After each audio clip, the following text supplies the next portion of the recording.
los ojos. Y bueno, pues tenemos bastante información, tenemos bastantes cosas que comentar para usted y me da mucho gusto. Grábeme, don David, me da mucho gusto recibir vía telefónica a Rafael Barajas, el Fisgón, precisamente para que nos dé sus opiniones de la realidad política, de lo que está ocurriendo en nuestro país. Mi querido Rafa, te mando un abrazo, ¿cómo te va? Vicente, encantado, muchas gracias por el espacio, siempre es un gusto estar contigo. Oye, pues aquí exhibiendo la visión fatalista, catastrófica de Loret de Mola, que dice que el gobierno está adicto a las mentiras, y de un Pepe Cárdenas que hasta acusa a López Obrador de haberle pedido limosna con lo de las vacunas a Biden.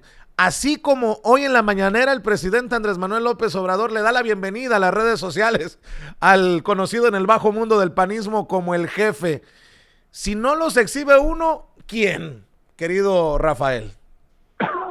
Tienes toda la razón.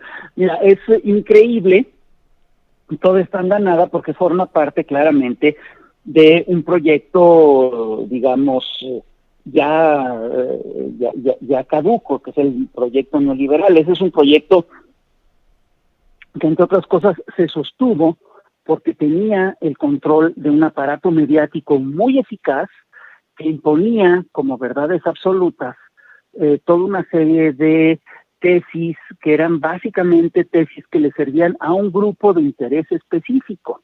Entonces, no me sorprende que estos sectores o que estos, digamos, periodistas, vamos a llamarlos así, mantengan estas tesis porque están defendiendo, entre otras cosas, un sistema que es complejo, que incluía, entre otras cosas, toda una red mediática, todo un sistema, digamos, de comunicación. Es decir, esto, cada que escuchamos a los consorcios mediáticos, a los voceros de los consorcios mediáticos, defender a un punto, lo primero que tenemos que hacer, o lo primero que tenemos que pensar es quién está detrás de esos consorcios, qué intereses defienden, ¿no? Entonces, es claro que, por ejemplo, lo que dice Loret es increíble. Es decir, cuando se lanzan y lo que dice este otro hombre también de que Andrés fue a pedir limosna a Biden en términos de vacunas también es insostenible. Es decir, hay efectivamente escasez de vacunas en todo el mundo. Hay un debate muy importante porque hoy en día 7 o 10 naciones congregan el 50% o el 70% de las vacunas de todo el planeta, y hay más de 100 países que no tienen vacunas. Entonces, es una negociación importante, y una de las cosas que ha planteado México en las Naciones Unidas es la necesidad de, digamos, de que la vacuna sea universal, porque si la vacuna no es universal, jamás vamos a acabar con el bicho, jamás vamos a poder combatir bien el coronavirus. Entonces, a mí me parece, bueno, sí me parece fea esta actitud y me parece claramente que obedece a intereses específicos, ¿no? Esta forma de comunicar. Bueno, mi querido Rafael, ¿qué podemos esperar de estos personajes? Bueno, el Universal publica que la pobreza extrema al doble, se ha dobleteado pese a apoyos del gobierno, que pasó del 10.6% en 2019 al 18.3% en el 2020, de acuerdo a la CEPAL. Dice el periódico El Universal en este reporte que recursos de programas tuvieron poco efecto contra el problema, pero eso no es lo que hace ruido, sino quienes replican esto. Vicente Fox, yo sé, me dirán unos, ¿quién le presta atención a Vicente? Pues por lo menos entre los panistas. Escribe Vicente Fox: primero los pobres, dijo hasta el cansancio. Lo que cuenta son los hechos, no los dichos. No se mordería la lengua. Hay que buscar en el suelo a ver si no se mochó la lengua de la mordida y trae un sangrero Vicente Fox, querido Rafael. Mira, hay una cosa que es clara. Digo, con la pandemia del coronavirus, a nadie le ha ido bien en términos económicos. Bueno, solo a los laboratorios que han hecho las vacunas, pero a ningún país le ha ido bien. Todas las economías de todo el planeta entraron en crisis profunda, ¿no? Y hay lugares en los cuales, hay países en los cuales la crisis va a ser, va a tener repercusiones a muy, muy largo plazo. Aquí en México lo que sí es un hecho es que no se ha contratado deuda, para salir de la crisis sanitaria, ¿no?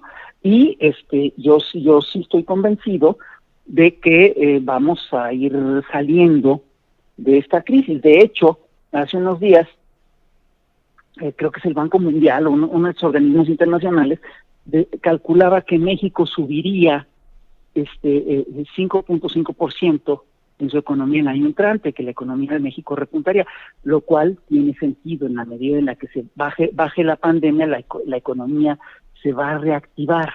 Entonces a mí sí me parece que es así como es parte de una campaña, ¿no?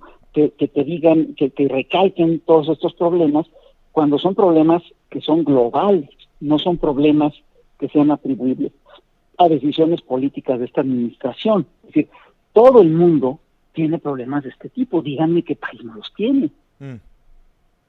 Buen punto. Oye, Rafael, y se desataron los perros, perdón, cuando me refiero a los perros, como siempre hago referencia a que la perra anda brava, cuando las cosas andan muy cabronas, con lo de la reforma eléctrica, ¿no? Con esta iniciativa del presidente, que es aprobada por la Cámara de Diputados, después por el Senado, y que exhibe a esos que siguen defendiendo a las empresas extranjeras. Vaya momento en el que regresa irrumpe Diego Fernández de Ceballos en las redes sociales, y qué oportuna la exhibidota de hoy del presidente Andrés Manuel López Obrador, porque en medio de la realidad política, estos debates sobre la reforma eléctrica nos dejan claro que aquel debate que tuvieron hace más de 20 años está más actual que nunca, porque es quién está a favor del pueblo y quién está en contra del pueblo, punto, no hay más. Así es. Mira, es muy claro, es decir, tú revisas lo que se ha dicho en el debate de la reforma energética, y por ejemplo Claudia Ruiz Massieu se lanzó a decir que la enmienda era mala en todos sentidos, que violaba la Constitución y muchas leyes, que le apostaba por las energías sucias, que afectaba el cambio climático, que rompía tratados y compromisos internacionales como el Acuerdo de París. Luego un cuate del PAN, creo que se llama Rementería, dijo que lo que se está proponiendo es la contrarreforma de la reforma energética, que esto encarecería la energía, etcétera. Y es curioso porque si nosotros revisamos lo que realmente ocurrió, vamos a ver que lejos de violar la Constitución, esta enmienda básicamente lo que hace es restablecer el espíritu original de la ley, el espíritu de la ley que buscaba la soberanía energética. Efectivamente, esto es una contrarreforma de la reforma energética de Peña Nieto, pero sin lugar a dudas, es decir, no va a encarecer la energía. Lo que encareció la energía en su momento fue precisamente aquella reforma que hicieron estos señores. Mira, hay que recordar lo siguiente, desde la década de 1980, todos los países del planeta siguieron las recetas de Washington y abrieron su economía a las fórmulas monetaristas. Y todos los países fueron saqueados, todos los países que hicieron esto fueron saqueados por las multinacionales, ¿no? Entonces hay que decir que en cada país el neoliberalismo fue implantado por grupos empresariales y por las multinacionales y por las derechas locales.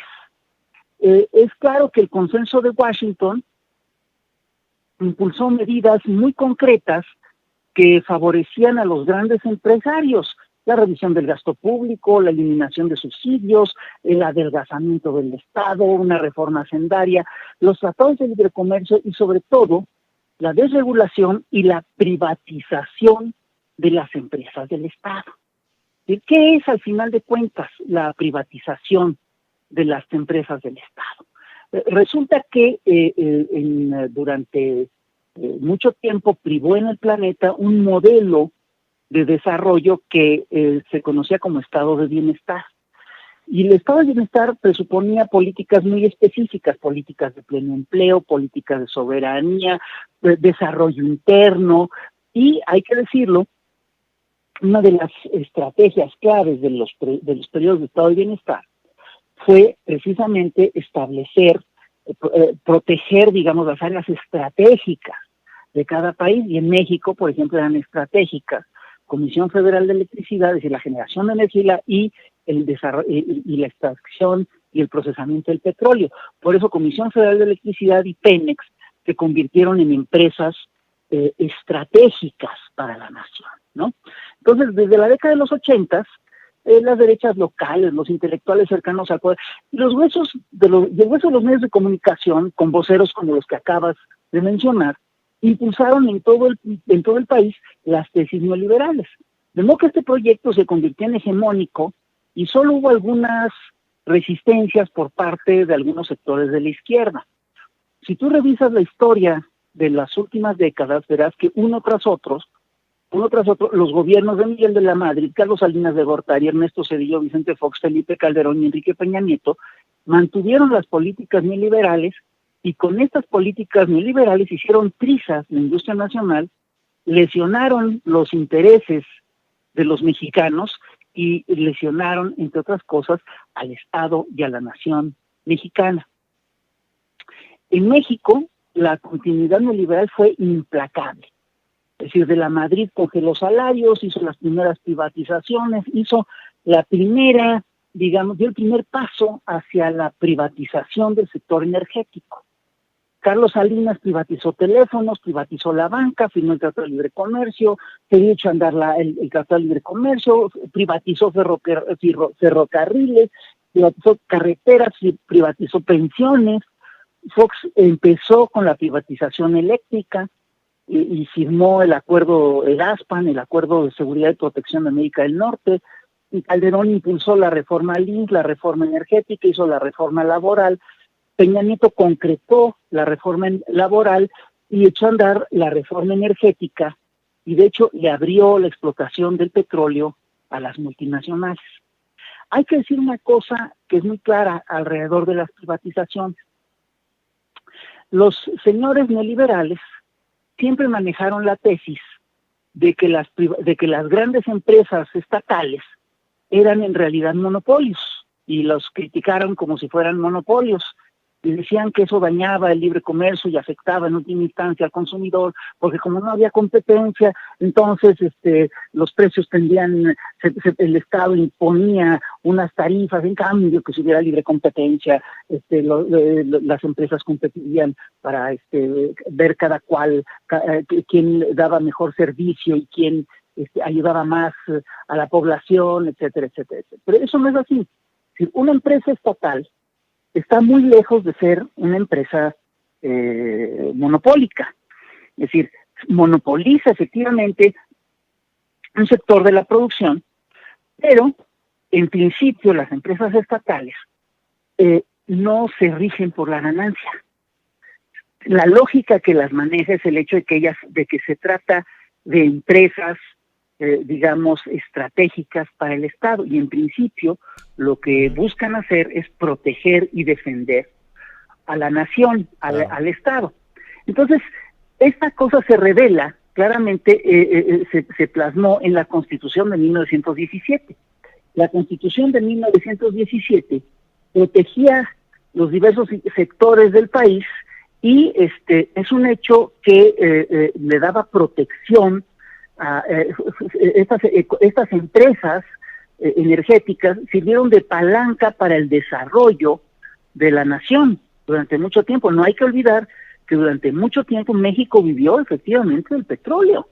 Es decir, es claro que México recibía un dinero muy importante por parte de Pemex, y que ese dinero se utilizaba para el desarrollo de la nación.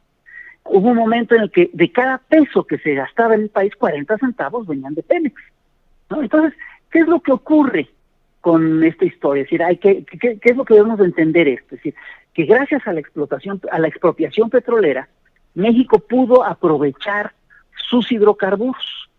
Y te digo, durante años, el oro negro fue la palanca del desarrollo de México, ¿no? ¿Y qué hicieron las administraciones neoliberales con Pemex? Pues es curioso, porque básicamente lo que hicieron es que buscaron quebrarla. Es decir, en la era neoliberal, el gobierno y las empresas multinacionales emprendieron una campaña en contra de, lo que sería el desarrollo de estas empresas. Y de veras, si tú revisas lo que hicieron estos sectores con Pemex, vas a ver que es impresionante. En tiempos de López Portillo, por cada peso que invertía el Estado en Pemex, Pemex pagaba un peso de impuestos.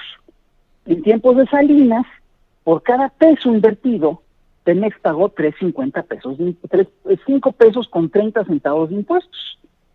En tiempos de Fox, por cada peso invertido, Pemex pagó casi 8 pesos en impuestos, con un agravante. El peso que le invertían era de deuda, es decir, el 83% de la inversión a Pemex fue mediante endeudamientos diferidos, lo que llamaban pibiregas. Lo que quiere decir que el Estado le metía a Pemex 13 centavos, 17 centavos, lo endeudaba por 83 y le sacaba 8 pesos. Es decir, perdón, dime tú si esto no tenía la intención, digamos, de saquear a la paraestatal. Claro. ¿No? Y lo mismo ocurrió claramente con el sector eléctrico. Fox es el que empieza con la privatización del sector eléctrico. ¿Qué es lo que hace Vicente Fox con el sector eléctrico? Empieza a dar contratos. Pero ojo, no son cualquier contrato. Lo que hace Vicente Fox es muy fuerte. Lo que hace Vicente Fox es que empieza a dar contratos a empresas extranjeras, ¿no? Y son contratos que van claramente en detrimento de lo que es de lo que son los intereses de la nación. Digo, empiezas a revisar lo que hicieron y de veras que te sorprende, ¿no? La brutalidad con la que se portaron con Comisión Federal de Electricidad y sobre todo con Compañía de Luz y Fuerza del Centro, ¿no? Entonces, a Compañía de Luz y Fuerza del Centro, por ejemplo, es decir, en México hay dos grandes empresas estatales, que son Comisión Federal dos grandes empresas estatales eléctricas, ¿no? Y cada una tenía su lógica y cubría un sector. Comisión Federal de Electricidad manejaba la luz en casi todos los estados del país, y Luz y Fuerza del Centro manejaba sobre todo la electricidad en la zona metropolitana y en el Distrito Federal, ¿no? Lo que empezamos a ver en tiempos de Vicente Fox es que le empezaron a dar contratos a pues ni más ni menos que a agentes afines al gobierno, y resulta que eran contratos que tenían en los que de repente estaban metidos personeros del gobierno. Así es. Había todo un cártel de cabilderos que era muy, muy impresionante y que eran sumamente y que estuvieron todos ligados al sector energético. Era un puñadito de exministros de Hacienda, de exdirectores de Pemex, que de repente acabaron siendo consultores consultores de empresas multinacionales. Entonces, entre estos es un grupo muy cerrado. ¿Quiénes estaban entre esos actores? Estaban claramente Pedro Aspe, que había sido secretario de Hacienda, Jesús Reyes Heroles, que había sido exdirector de Petróleos Mexicanos. Resulta que de repente Jesús Reyes Heroles, que fue secretario de Energía con Cedillo entre el 95 y el 97, que fue embajador en Estados Unidos entre el 97 y el 2000, que fue director general de Petróleos Mexicanos con Calderón entre el 2006 y 2009, ¿no? De repente Jesús Reyes Heroles aparece como socio de Morgan Stanley, un banco de inversiones que tenía grandes negocios en el sector energético. Entonces, en 2013, Morgan Stanley, por ejemplo, funda una empresa que se llama Energea, que es una empresa a cuya cabeza estaba, pues ni más ni menos que Jesús Reyes Heroles, ¿no?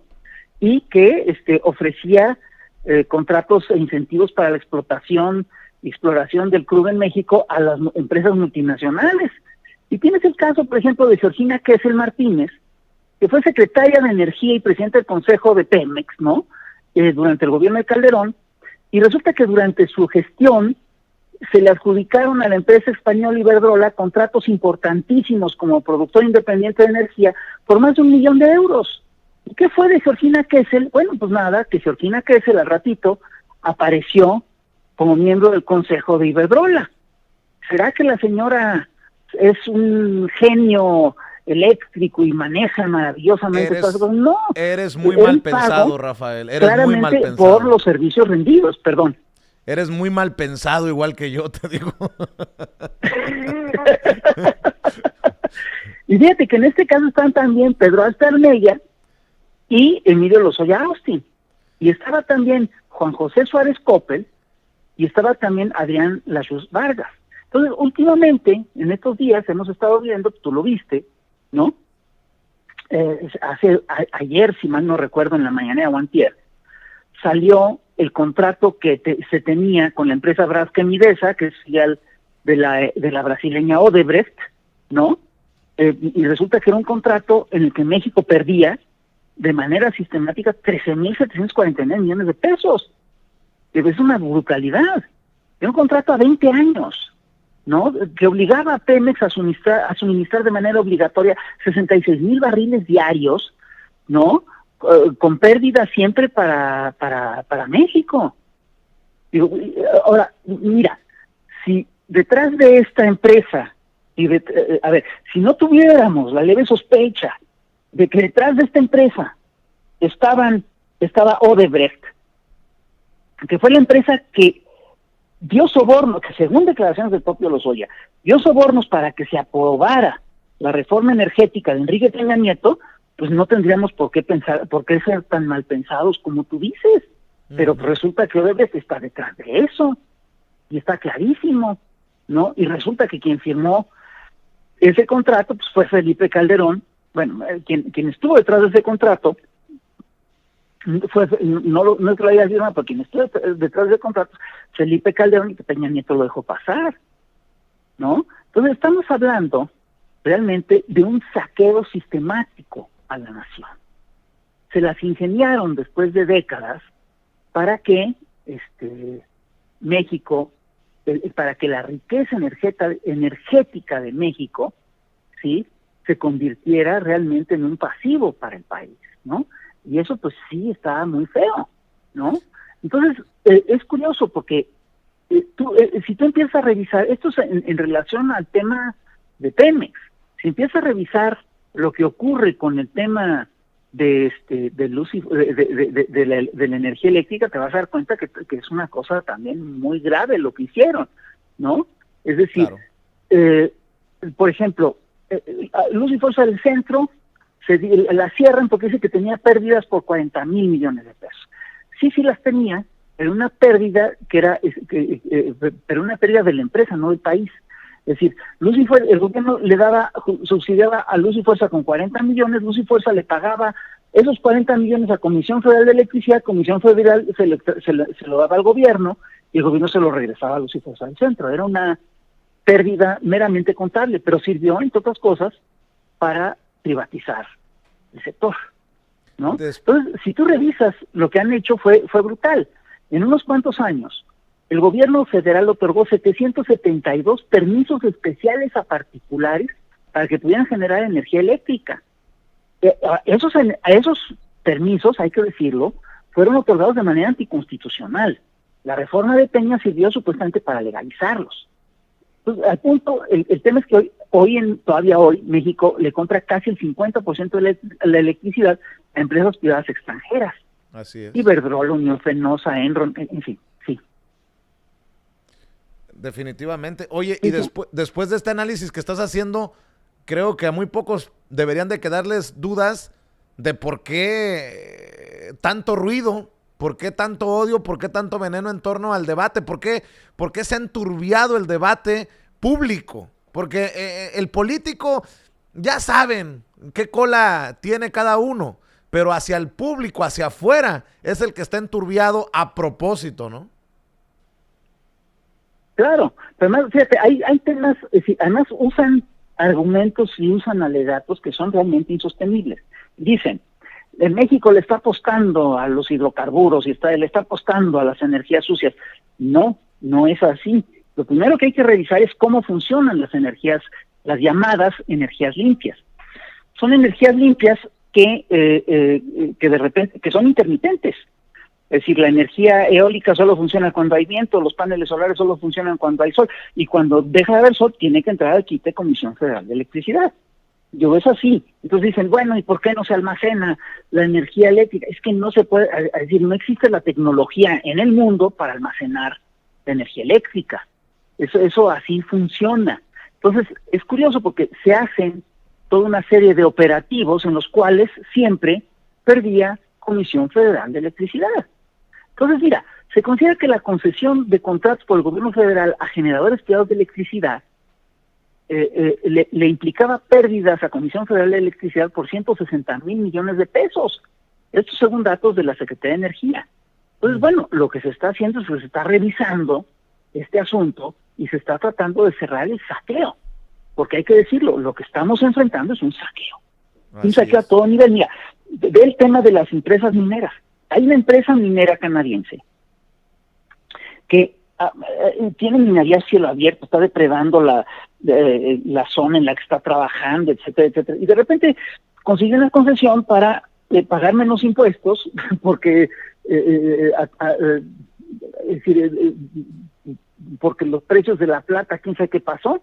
Entonces resulta que es una empresa que simplemente saca plata de México, pero no quiere pagar impuestos. ¿No es la First Majestic? ¿Qué estamos haciendo? ¿Perdón? ¿No es la First Majestic? Exacto.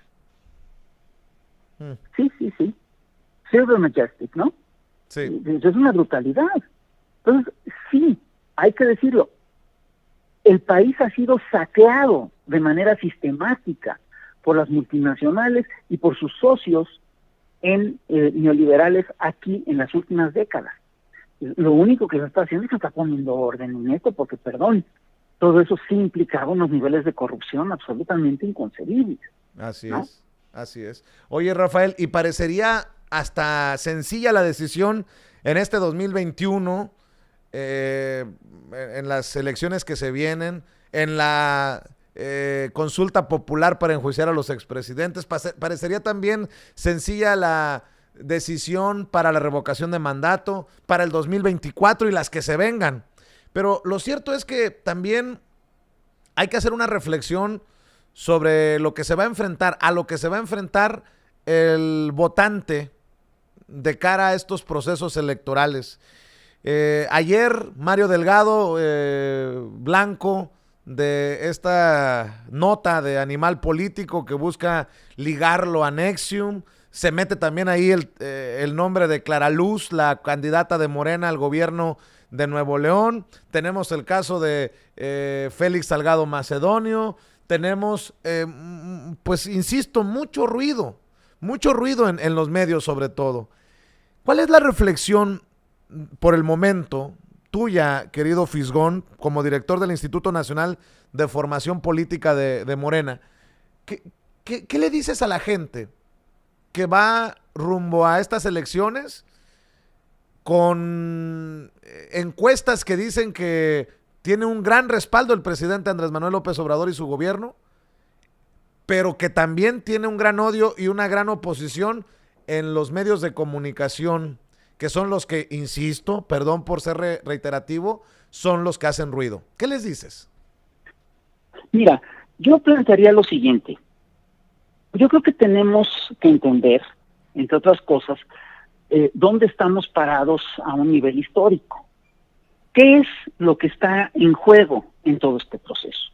Es decir, esta transformación es efectivamente un cambio radical en el país, pero es un cambio radical que toca y que afecta intereses muy fuertes. Y ojo, son intereses que no solamente se restringen, digamos, a las lógicas nacionales, sino que abarcan, entre otras cosas, un proceso multinacional, internacional. Es un ciclo, digamos, es parte de un ciclo progresista internacional, y que aquí están en juego los intereses de todos los actores, incluso los multinacionales, ¿no?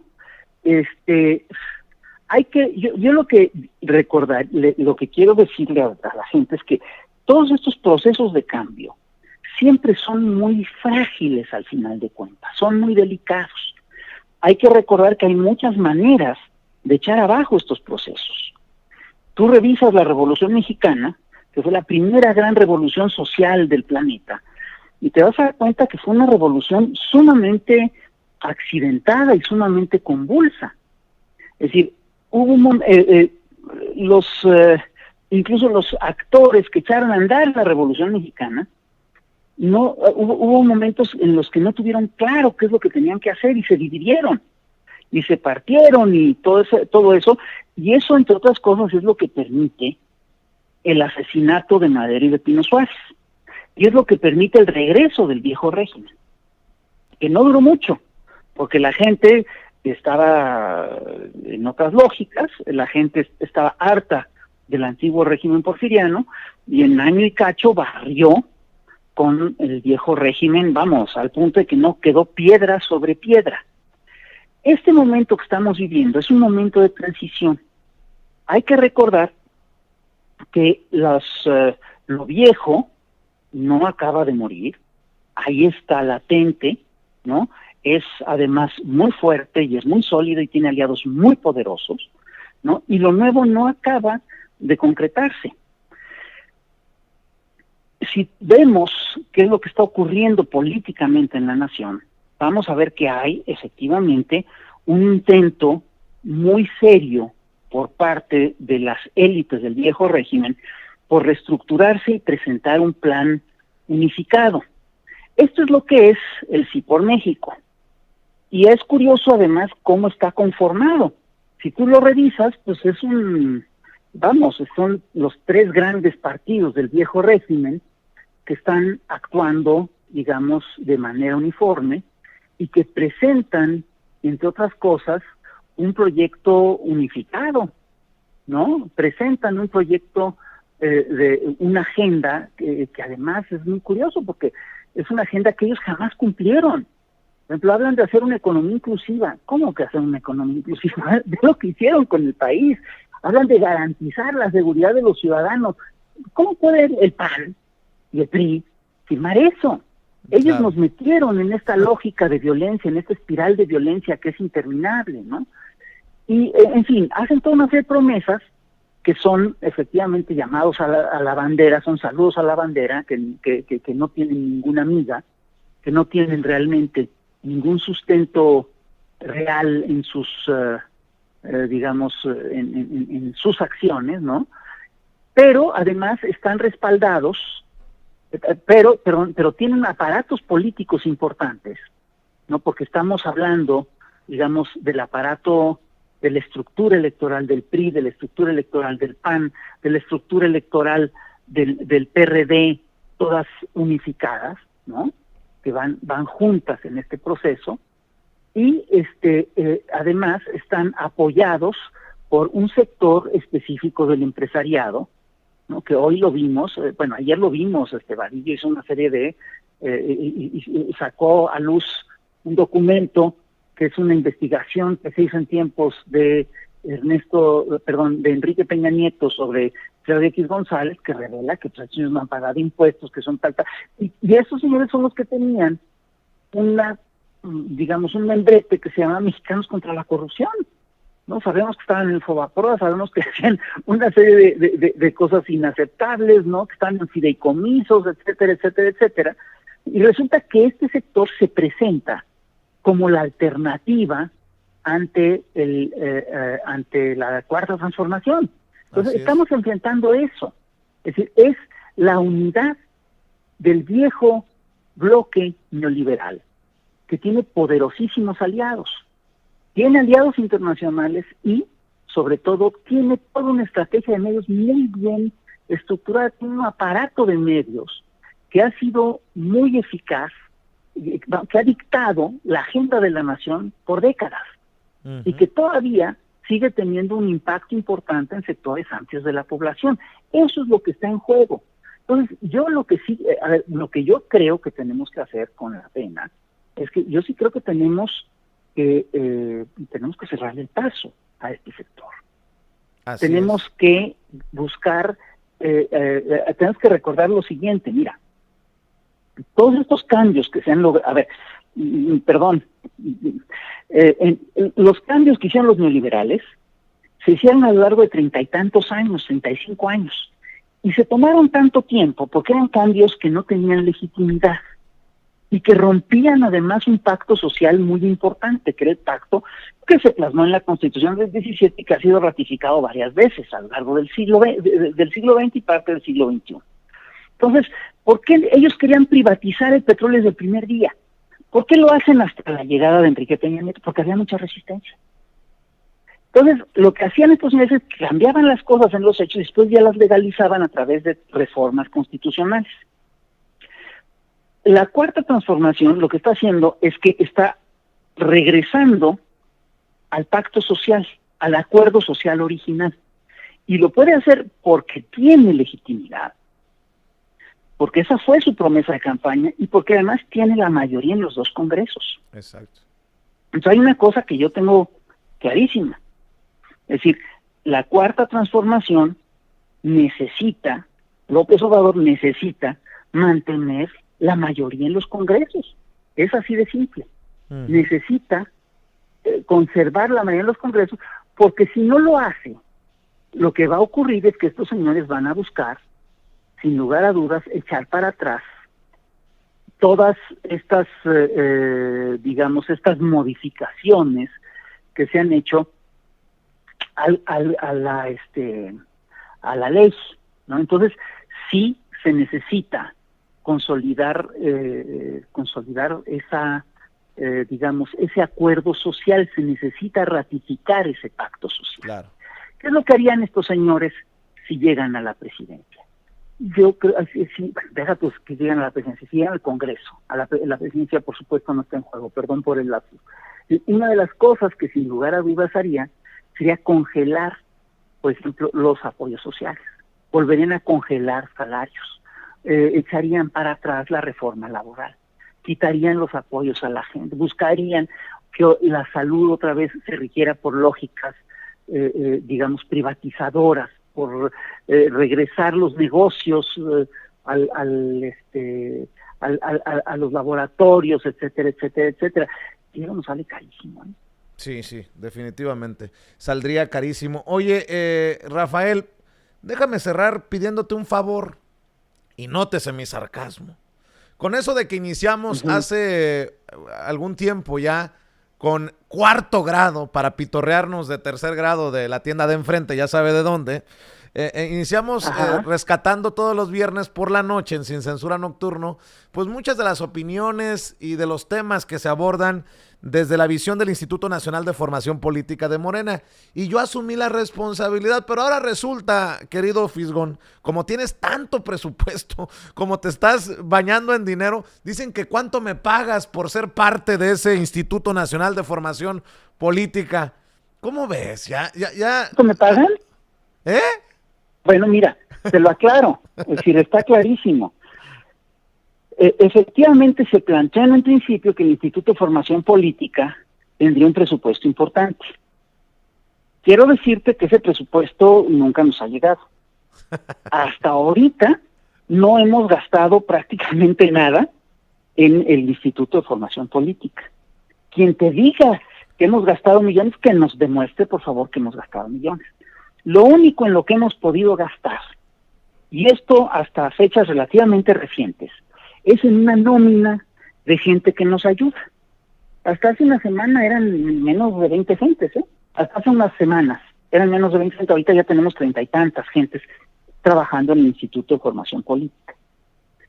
No son los grandes salarios, los salarios son muy bajos, de hecho, de todo este personal, y aclaro, de una vez por todas, bueno, sí, lo aclaro a cada rato, pero se ve que lo tengo que seguir aclarando, que yo no cobro nada. Es decir, hay un salario que está asignado para el director del instituto y todos los meses yo renuncio a ese salario. Oye, Rafa. Así ha sido.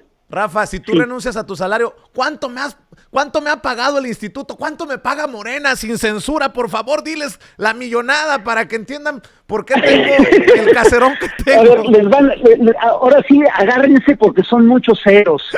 Son 0 pesos, 0 centavos. Ese es el A mí se punto. me hace muy chistoso que nos acusen de eso, porque lo que no sabe esta gente es que la solidaridad no cuesta.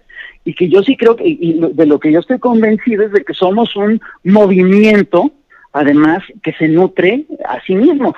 Y te voy a decir también, los programas que nosotros hacemos en el instituto tampoco cuestan, ¿eh?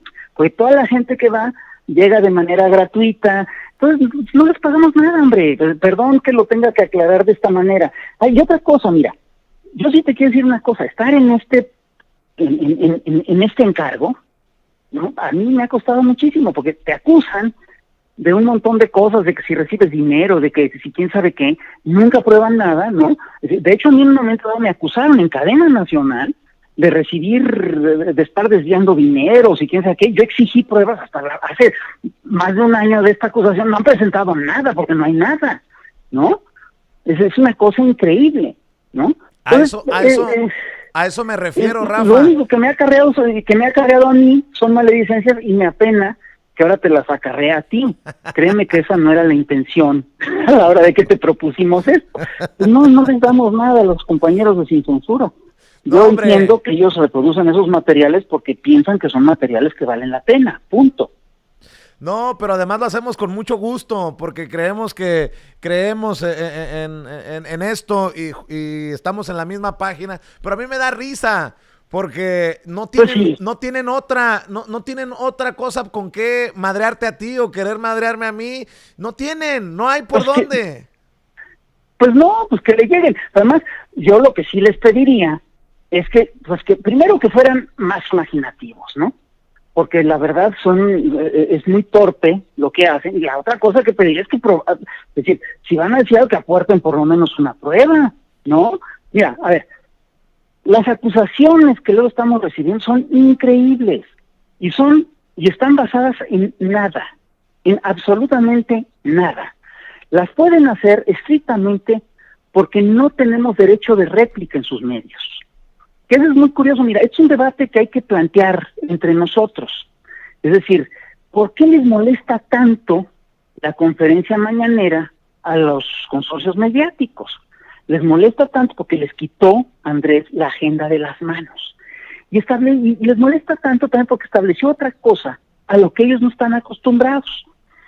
Estableció el derecho de réplica, ¿no? Es decir, estos medios tenían la costumbre de que te podían insultar, te podían llenar de lodo, y ya pasado, y no había cómo desmentirlo. Es decir, porque no te abrían el micrófono jamás. Es decir, a mí me pasa todo el tiempo que cada vez que alguien lanza una acusación, una mentira, una de estas cosas, es decir, no me dan chance de contestar. Es decir, y de repente si en algún espacio te abren un cachito, pues te dan apenas 2 minutos para desmentir campañas que han durado días. Esto así funciona, ¿no? Entonces, lo que hace López Obrador en las mañanas es establecer el derecho de réplica del presidente. Perdón, yo creo que todos los ciudadanos tendríamos que tener el derecho de réplica en los medios. Tal vez así la pensarían antes de lanzarse con estas campañas, ¿no? Porque sí estamos viendo de repente que se utilizan cosas increíbles. Es decir, de veras que habíamos dicho antes de que iniciara esta campaña que esta campaña sería muy sucia, ¿no? Lo está haciendo, sin lugar a dudas. Ahora, en el caso nuestro, es decir, yo reto a quien te haya acusado de recibir un peso por parte del Instituto Nacional de Formación Política que presente un documento o algo que pueda fundamentar su dicho. Es que me lo no paga. Existe. Si presentan algo será inventado. Es que me lo pagas así como a los senadores del PAN en maletas. Los millones vienen en maletas, en efectivo. Bueno, no, pues, el León piensa que todos son de su condición. El León piensa que todos son de su condición. Pues sí, bueno. Pues sí. Sí, pero además es que no sabes además la cantidad de acusaciones que nos han hecho. Es decir, son increíbles. Y es chistoso porque lo que tú dices es cierto. Muchas de estas acusaciones en realidad están fundamentadas en el modus operandi, en la forma de actuar que ellos tuvieron durante décadas. Entonces, gran parte del razonamiento tiene que ser, no me van a decir a mí que no están recibiendo nada, porque yo cuando hacía eso, pues sí recibía mucho dinero. Están cabrones. Oye, Rafa, pues regresa pronto, hombre, no te pierdas. Y ya sabes que aquí en Sin Censura nos deleitamos. Es un orgullo tenerte aquí. Y el que no esté de acuerdo contigo... Oye, al contrario, yo te lo agradezco. Y aprovecho para pedir una cosa. A la gente que me acusó hace tiempo de haber quién sabe qué desviado, es decir, hace más de un año que me acusaron de eso, no han presentado una prueba. Yo los conmino a que o que se disculpen ya, o que presenten las pruebas que tienen, porque es claro que no las tienen. Eso. Mi querido Rafa, te mando un abrazote. Oye, por cierto, ¿dónde te encuentran en redes sociales en donde seguramente te seguirá el jefe Diego? Nótese mi sarcasmo. ¿En dónde te sigue la gente? ¿En dónde sigue la gente la labor del instituto? Mira, el instituto tiene su propia página, no me la sé de memoria, me apena mucho, debería de sabérmela. Yo tengo en Twitter una cuenta que es fisgonmonero@yahoo.com.mx, y si me esperas tantito, el Instituto Nacional de Formación Política tiene un Twitter que es @INFP Morena. Bueno, pues para la gente que esté interesada, ahí está la información. Te mando un abrazo, tú sabes que te respeto, te admiro, y aquí estamos. Igualmente siempre. Se te quiere. Igualmente, Rafa. Y es un gusto y se aprecia muchísimo tu labor, ¿eh? Es decir, el trabajo que ustedes están haciendo es muy importante. Hay algo que luego que los consorcios están entendiendo que les molesta mucho. Es que ellos perdieron credibilidad. Y son espacios como los que están, los que los han ido a suplir. Y eso es lo que no te perdonan a ti. No lo perdonan. Te mando un abrazote, Rafa. Mátale ya, bye. Rafael Barajas, el Fisgón, director del Instituto de Formación Política de Morena, hablando con nosotros sin censura y dejando la víbora chillando.